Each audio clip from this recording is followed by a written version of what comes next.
I want to welcome our viewers and let them know that they are in for a special treat today because we have a special guest, Howard Humpy Wheeler, one of the greatest promoters of all time, a man for over 3 decades who ran the Charlotte Motor Speedway. But more than that, he, as much as any person, is responsible for moving NASCAR from a regional sport to national prominence. And now he has written an autobiographical book, Growing Up NASCAR. We are happy to have Howard Humpy Wheeler on the beautiful campus of Isothermal Community College today. And Humpy Wheeler, welcome to Isothermal. Well, it's great to be here, Walter. You've done a great job with this college, and we kind of toured it before we came over here, and it's really neat. It is a great place to be, and we're so happy to have you here. You've written the book, Growing Up NASCAR. It's about your life. It's about the evolution of NASCAR. But I wanted to ask you, what was it like growing up in a small town in North Carolina following World War II, and what were you about during your childhood? Well, I was kind of a little rascals person in the 40s, and I evolved into the Fonzie type people of the 50s. And I was born in Belmont and raised in Belmont. Population, 26 cotton mills, 3 hosiery mills, and a cotton gin. And that's about all it was there. Right. And so people led a pretty grim life. They used to say it snowed in Belmont every day at 2 o'clock. That's when the first shift left out, and they opened the doors to the mill. And all that lint came out, you know. I understand. It was King Cotton back then. King Cotton back then. You know, today everybody talks about entrepreneurships, but you were an entrepreneur at a very young age with a bicycle business, if I recall. Well, I couldn't get a job at 13, so I kept looking. I did a study, mainly opening the phone book and looking in the classifieds and said, what doesn't Belmont have? Well, it didn't have a lot of things, but I couldn't fix automatic transmission. That was one thing they didn't have. So I saw, there's no bicycle shop here, and I can halfway fix bicycles. So I went to my mother and I said, can I have half of the garage? And she said, yeah. I told her what I wanted to do. And so I had no money, except I was selling the Grit then. That great newspaper that used to come on Saturday afternoon to places like Rutherford and Spindale and Henrietta and Harris and all these little towns. And so I had a little cash saved up. Mainly from selling things you got from the Grit, because they didn't pay you. They'd give you a Daisy air rifle or something like that, you know, if you sold so many copies. And so I took that and got enough tools and everything to start fixing bicycles. Well, things got a little slow one month, and I said, well, heck, I can go across the street. There's a community house, and I got a big yard, and I'll start having bicycle races every Saturday morning. And so there were 2 oak trees over there. They're still there. And I said, we'll race around the oak trees. And so I put an ad in a Belmont Banner and did word of mouth to everybody. And so we had about 20 boys show up the first time. By the time 2 months had rolled out, there were so many kids there. The chief came over and he says, you need to get control of this. Now, he was a nice guy, and he knew, you know, I was doing something legal and all that. And I said, well, I'll do it. So we started having them twice a week. And so it was fun, and it was, I figured they'd tear their bikes up in a bike race. I'd get to fix them. You get to fix them. So the promotional gene appeared very, very early in your life with those bicycle races. It did. I know you were a great athlete growing up, if I recall correctly. You had a football scholarship at the University of South Carolina. And back then, I think different towns had boxing clubs, and you were a great Golden Gloves boxer. Yeah, there was about 400 amateur boxers back then from the 2 Carolinas, and so that was a lot of fun. But at some point, while I was at the University of South Carolina, I got my back broken. We were getting ready to play Army, and I got rammed into my back by my own teammate while I was making a tackle. He didn't mean to do it. He was just stupid. I told him that too. At any rate, I had to go, like many people do, from the physical to the mental. And it was there that I re-sparked. I never lost that promotional, the fact that the good Lord gave me some kind of gene that says you can promote. Now, I don't know how to do much else. But so I started, actually, to keep my scholarship at USC, the coach let me work in the sports information department. In my senior year, the sports information guy left, and I became the acting sports information director. As a student? as a student. And so I handled it okay, I think. He didn't gripe at me too much. He was athletic director too. And so that went fairly well. And I was helping a guy run a dirt track over Newberry at the same time. I always had 3 jobs, you know. And so that went over pretty good. And so I had 2 old race cars when I got out of school. I sold them. And Marvin Panch had the Robinwood Speedway in Gastonia. It was a real high bank quarter-mile track. But he was running the wrong kind of cars on them. They're too expensive, etc. So I leased it from him, or leased it from the person he was leasing it from, and took it over, and I introduced inexpensive racing. Matter of fact, my leading driver at the time was from up this way. He's dead now, but a lot of people remember him, Preston Humphreys. Oh, yeah. And so Preston raced for me in the early days, and we got a lot of cars and we got a lot of people, and it worked out extremely well. Well, you were the great promoter. One thing I remember from your book is that you paid attention to the ladies' restrooms, and you had a great story about what happened to the ladies' restroom at that racetrack. About ladies' restrooms the hard way. Number one, tracks had terrible restrooms in those days, and so I decided I was going to build a modern one. And had a good night one Saturday night, and I said, well, I got enough money now, I'll build a restroom. So I went to my buddy in the sawmill and got all the slabs I needed, etc. And went over to City Supply and got some fixtures that weren't quite, they were kind of seconds. They weren't used, but they were seconds. I bought them. So I go in there, and I spent a lot of money, and we built that beautiful restroom. I thought it was beautiful. Looking back on it, it probably wasn't. But, you know, I'm 22 years old, and I really don't know anything, although I thought I did. And so I'll have to recount it like it was. I was announcing, and I said, Irvin Carpenter's coming off the second turn down the backstretch. Bryant Wallace right behind him, and Jungle Boy Lane's trying to buy both of them, and oh my God, Jungle Boy lost control of the car, hit the guardrail, went right through it and sailed through the air, heading straight toward my new restroom and smashed into it. Unfortunately, someone was in it. She came out of the rubble. I went over there as fast as I could. She came out of the rubble like somebody in Berlin after Americans bombed it, you know, with B-29s, on her hands and knees, and the poor thing was, you know, shook up and everything, but she wasn't hurt. Oh. Thank goodness. So I didn't get sued. Took good care of her. And but the next time I built that restroom, it was away from harm's way. I understand. Well, you took that experience and moved on into NASCAR racing as it continued to evolve, and managed the Charlotte Motor Speedway for over 30 years. And you were always known for your promotional abilities.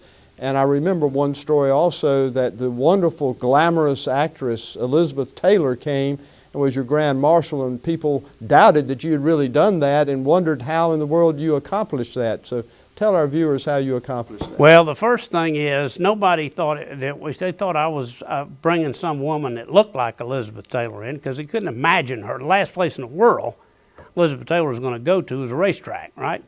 So what happened was, though, politics wins out every time. Her husband at the time was John Warner, and he'd been Secretary of the Navy, and he was running for governor of Virginia.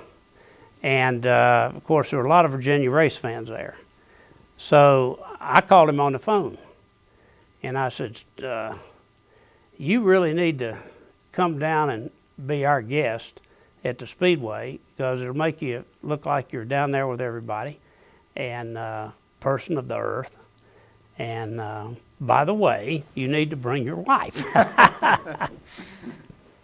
So he came down, took a look at everything, and said, yeah, it's a good idea. I think I'll do that. So he did, and that's how we got her. And she was great. I remember her looking up at that immense grandstand and seeing all those people. And I was getting ready to introduce her, and she said, I have done about everything you can, but I have never been in front of so many people. And I said, well, don't worry about it, they'll love you. And they did. She was nice, and they, you know, greeted her well, because she was a real celebrity. I remember Junior Johnson, he said, "I never asked you for much, Humpy, but I want you to introduce my wife Flossie to that woman." And I did. Well, she was a star of stars, and that was a real coup for you. But you were responsible for a lot of firsts. The first major track ever to have nighttime racing, and you lit Charlotte Motor Speedway. And I thought that was a rather interesting story, and totally defines you of coming up with a promotional stunt that wins the day. Well, you know, we had the All-Star race there, and R.J. Reynolds had the ability to move the race somewhere else. And every year I'd have to go up and make a pitch to him about what we were going to do different to make it bigger.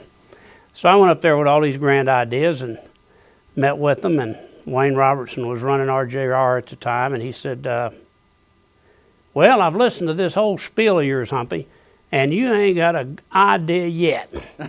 And I thought, whoa, boy, we're getting ready to lose this, because Richmond wanted it real bad. And so I said, what if we light the track and run it on Saturday night?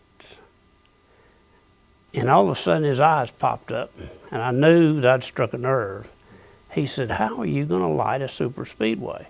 I said, "I just know how to do it." And so he bought it. He says, "Man, that's a great, if you can pull that off, you get the All-Star race back." I had my two associates with me out in the car in the parking lot, and got in the car, and they looked at me and said, "When did you come up with that?" I said, "Dan, how are you going to do it?" I said, "I haven't the slightest idea." But I tried to do it myself, and that was a disaster. And so I found these guys up in Musco, Iowa, the cornfields of Iowa, Muscatine, Iowa, and they came down and they looked at it and they said, "We can do it."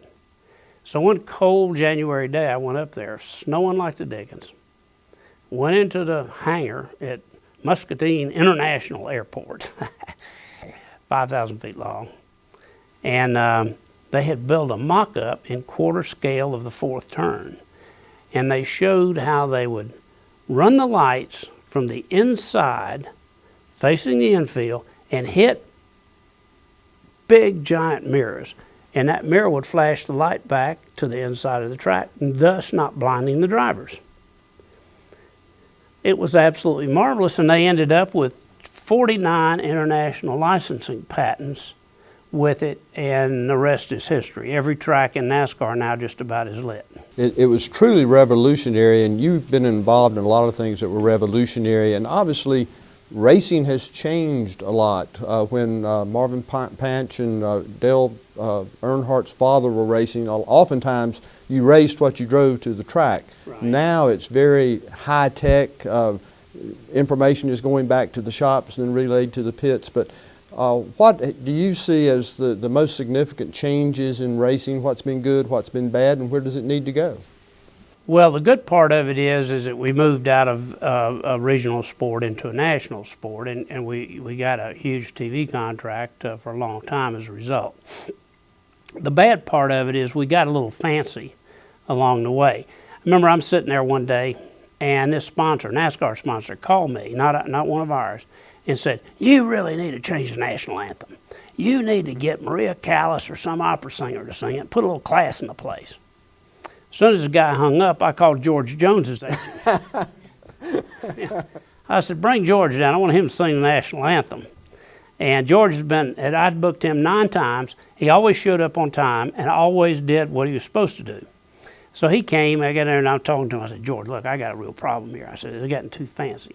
I said, I said, "Do you have any twang left in you?" And he looked at me kind of blank. He says, "That's all I am is twang." I said, "Well, put as much as you can in the national anthem." And he did, and the people went crazy. That's what the people wanted. So we got a little too fancy along the way, and hopefully we're getting rid of some of that and getting back to the way it was. And but what we got to do now is we got to improve the racing. One of the problems we got is we got something called an aero push, where when the leader gets out in the lead in clean air, except at Daytona, Talladega, he just takes off. And it's because of something called aero push. If you're the second place car and you try to come back and pass him, your car's going to be dancing all over the place. So the passing we see is always right after a pit stop, when maybe the faster car passes, maybe the fastest guy in the pits is not the fastest car. NASCAR's working real hard on that. They understand that problem. They're not talking about it, but I am, because it's a problem we must solve, because people don't care about who's running 9th and 10th. They want to see people passing for the lead and banging fenders as a result. And because that's the way stock car racing started. And to keep the popularity going, that's what we got to do.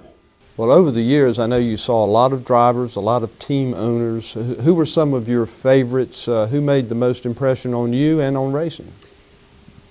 I got to look at the Wood brothers from up there in little Stewart, Virginia, in the foothills of the Blue Ridge. There was a family that really knew how to work together. And they produced a tremendous amount of victories with David Pearson, Curtis Turner, A.J. Foyt, all the drivers that they had, Cale Yarborough. And they did it out of this little town. They finally moved to Charlotte, but they won all their races out of Stewart, Virginia. And it was kind of neat to see that, because if you went up to their shop, there was no high-tech stuff in there. They had a big vise in there that cost $80 that they're still griping about it, how much it cost. They just had the brains, and they knew how to work together as a group. So these were great people. Of course, Junior Johnson was a great driver, but he became a fantastic, really crew chief. I mean, he owned the car, but he had crew chiefs. But I'd go up there to see Junior, and they'd say, "Where is he? I don't see him in the shop." "He's in that room." Well, he had this little room in the middle of the shop like Smokey did, and he had the only key in it, and he was locked himself up in there. And I knew what he was doing. He was working on a carburetor. I said, "Junior, come out." "I'm busy." And he finally come out after a while. And I said, "What?" I said, "You working on a carburetor, aren't you?" "Yeah." And I'm going to go tire testing with him. When I was at Firestone, I worked at Firestone for 9 years. And I say, "Junior, let's go to the movies." "I'm working tonight."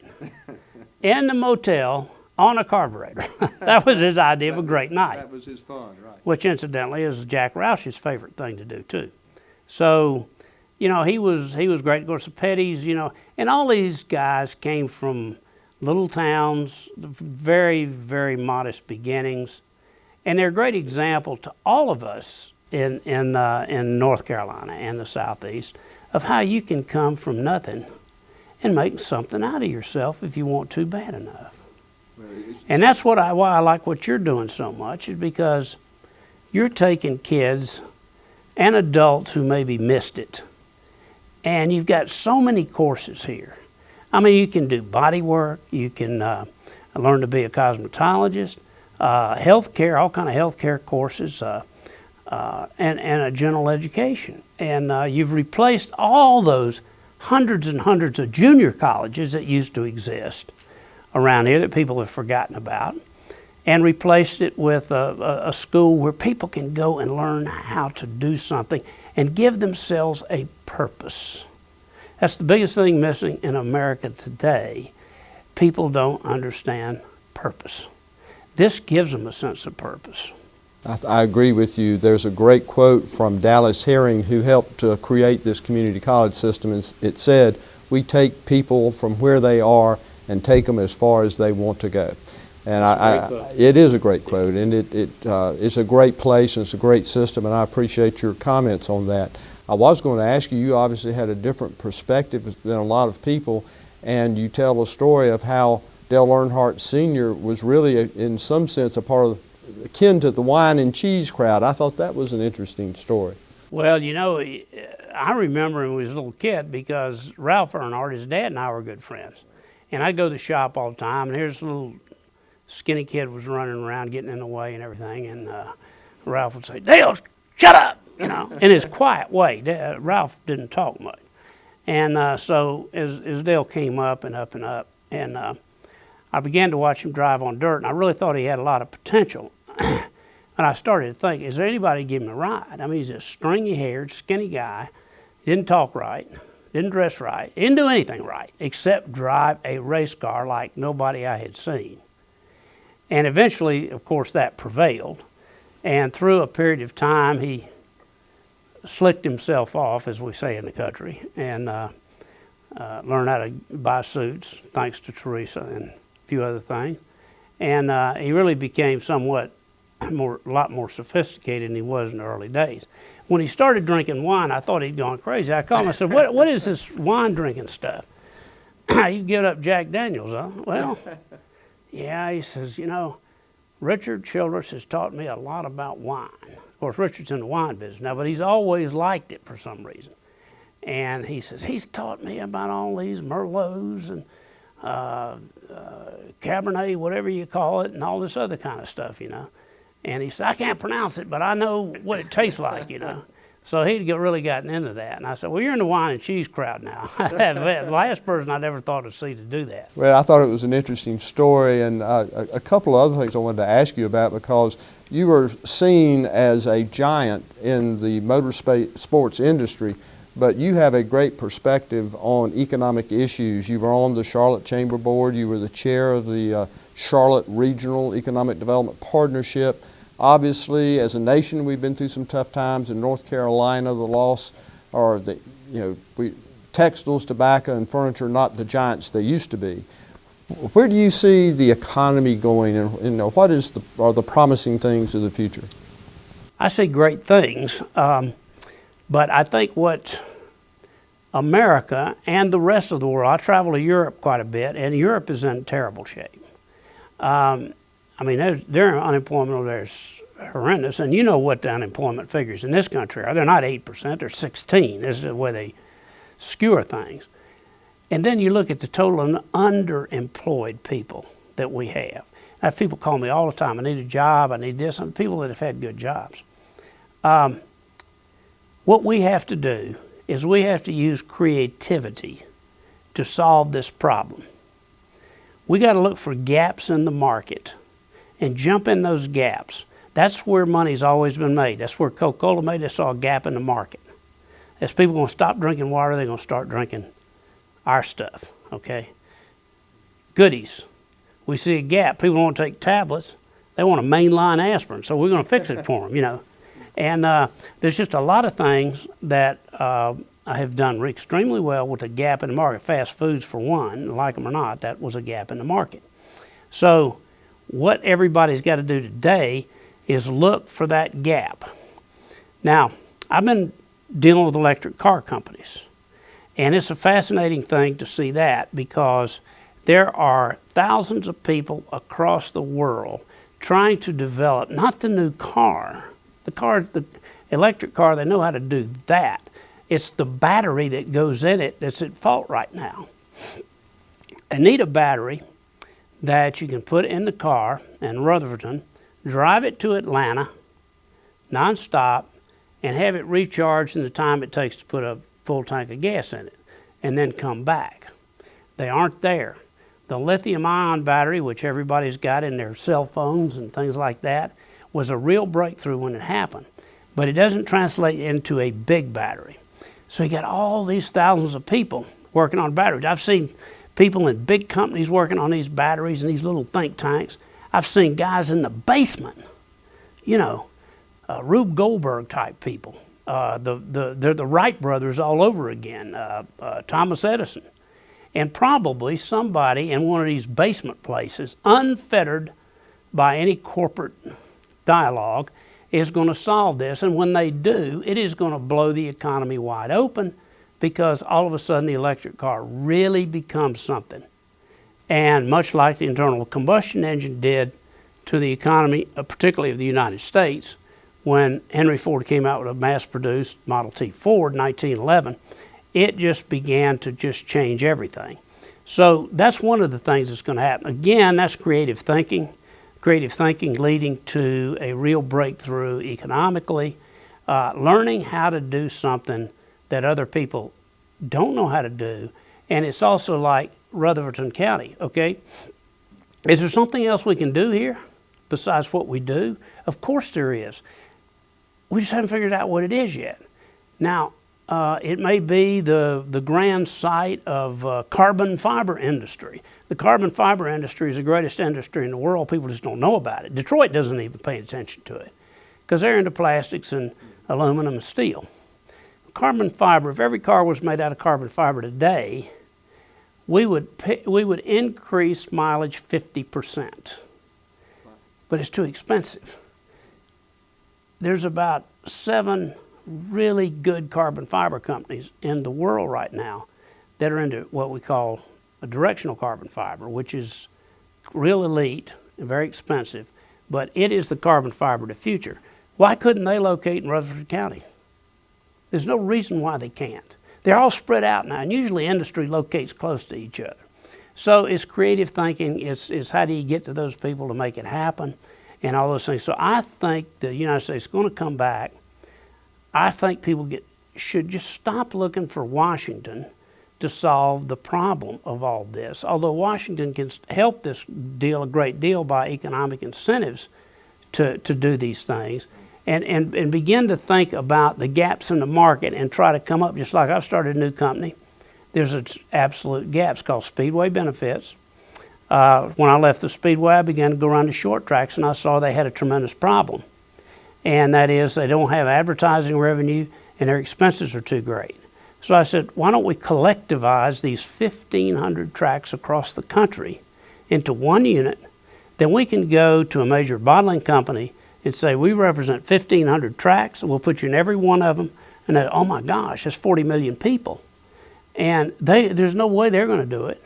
It's just too labor intensive. Then we go to the tracks and we say, we're going to buy everything for you. You know, instead of you going down and buying a roll of toilet paper, we're going to buy 500,000 rolls. We're going to get a better deal on it.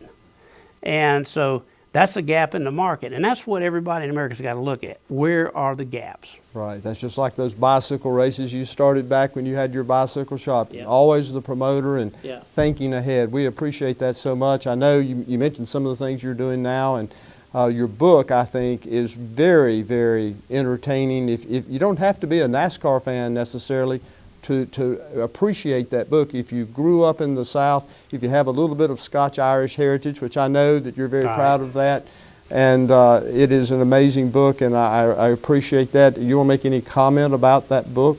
Well, it is a very interesting book. It took me 6 months to do it. I really ground it out, and but I wanted to get a lot of homespun stuff in there, particularly about the way the South was and small town North Carolina was back in the 40s, 50s, on into the 60s.